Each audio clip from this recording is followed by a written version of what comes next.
अगर तुम अपने आप को कुछ समय के लिए शीशे में देखना बंद कर दो, कुछ महीनों बाद जब तुम अपने आप को फिर से शीशे में देखोगे तब तुम्हें अपने शरीर में कुछ बदलाव दिखाई देंगे। इसी प्रोसेस को अगर तुम कुछ सालों के लिए फॉलो करो तो अगर तुम एक टीनेजर हो तो कुछ सालों बाद तुम एक मर्द जैसे दिखने लगोगे। लेकिन क्या सिर्फ एक मर्द जैसे दिखने से तुम मर्द बन जाओगे? बिल्कुल भी नहीं। तुम कुछ भी ना करो, शरीर तो अपने आप ही बढ़ता रहेगा। लेकिन अगर अपने मन को विकसित नहीं किया तो जानवर के जानवर ही रह जाओगे। लेकिन सच्चाई तो ये है कि हम कभी भी अपने मन को बदलने के फेवर में होते ही नहीं है। जरा गौर से देखो कि किस तरह से तुम्हारा पूरा दिन गुजर जाता है। सुबह उठे तो रील्स चला लिया, उससे मन भरा तो फिर दोस्त चाहिए, दोस्तों से मन भरा तो खाना खा लिया और खाना खाने के बाद फिर से फोन चलाने लग गए। ऐसे ही दिन, महीने और साल गुजर जाते हैं और हमें पता भी नहीं चलता। बस शरीर बढ़ता जाता है और हमारा मन वही का वही रहता है। लेकिन चिंता करने की इसमें कोई बात नहीं है। अगर तुम नहीं बदले तो समय तुम्हें बदलेगा, लेकिन एक जोरदार झटका देकर। या तो तुम फेल हो सकते हो, या तो तुम्हारा ब्रेकअप हो सकता है, या फिर कोई और बात। लेकिन किसी न किसी तरीके से जिंदगी तुम्हें झटका जरूर देगी। तब जाके तुम्हारी आंखें खुलेंगी और तुम्हें ये पता चलेगा कि कुछ ना कुछ गलत हो रहा है। तब तुम कहोगे कि बहुत दुख महसूस हो रहा है, रोना आ रहा है। अब या तो तुम उस दुख से भागने के लिए नशे की तरफ चले जाओ, या फिर उस दुख का सही इस्तेमाल करके एक लौंडे से एक मर्द बन जाओ। जब तुम बहुत सारा दर्द एक साथ सहन करते हो तब तुम्हारे शरीर के अंदर एक आग उठती है जो तुमसे हर पल कहती है कि मुझे बदलना है, क्योंकि इस वक्त जो मैं बना हुआ हूँ उसे दर्द के अलावा इस दुनिया में और कुछ भी नहीं मिलने वाला। इसीलिए बदलते रहो और तब तक बदलते रहो जब तक तुम वो नहीं बन जाते जो बनने के लिए तुम इस दुनिया में आए थे। हर पल अपने आप से यही कहना होगा कि मैं तब तक तोड़ूंगा अपने आप को जब तक मैं वो नहीं बन जाता जिसे कोई तोड़ नहीं पाएगा।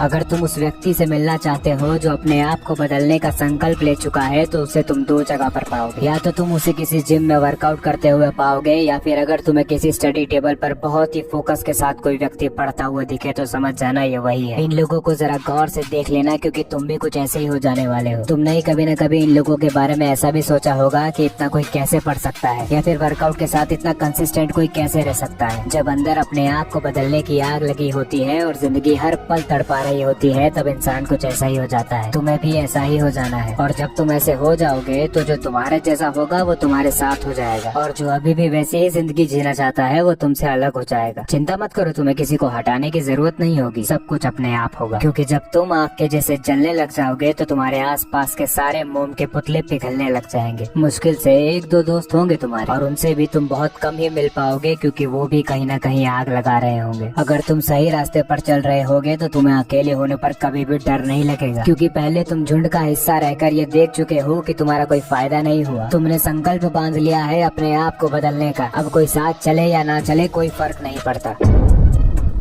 अब समय आ जाता है तुम्हें तुम्हारी जिंदगी के अंदर एक बहुत बड़ा लक्ष्य बनाने का, कोई ऐसा काम करने का जिसको करते समय तुम इस पूरी दुनिया को भूल जाओ। इस रास्ते पर चलने का सबसे बड़ा फायदा ये होता है कि तुम अपने आप में ही कंप्लीट होने लग जाते हो। तुम्हें खुशी पाने के लिए किसी और की जरूरत पड़ना बंद हो जाती है। पहले तुम्हें सेटिस्फेक्शन पाने के लिए 20 चीजों के पीछे भागना पड़ता था, लेकिन अब समय ऐसा आ गया है कि तुम्हें बस कोई एक चीज चाहिए जो तुम्हें अपने अंदर पूरी तरह से डुबा के रख दे। याद करो, शुरुआत में मैंने कहा था कि जो व्यक्ति अपने आप को बदलने का संकल्प ले लेता है वो शुरुआत या तो जिम से करता है या फिर पढ़ाई करने से करता है। अब ध्यान से सुनो, वो दोनों ही काम शुरुआत करने के लिए बहुत ही अच्छे हैं, लेकिन वो अंत नहीं हो सकते, क्योंकि तुम्हें सेटिस्फेक्शन तब तक नहीं मिल सकती जब तक तुम कोई भी काम सिर्फ और सिर्फ अपने लिए कर रहे हो। तुम्हें अपना स्वार्थ छोड़कर कोई ऐसा काम करना होगा जिसमें समाज का फायदा हो रहा हो। इसी को निष्काम कर्म कहते हैं, और जो निष्काम कर्म करता है वही असली मर्द, क्या वही असली इंसान होता है। अब सवाल आता है कि ये निष्काम कर्म क्या है, क्यों है और कैसे है। चिंता मत करो, मैं अगली वीडियो में यही बताने वाला हूँ, वो भी एक ऐसे कैरेक्टर का एग्जाम्पल लेकर जो मेरा पर्सनल फेवरेट है।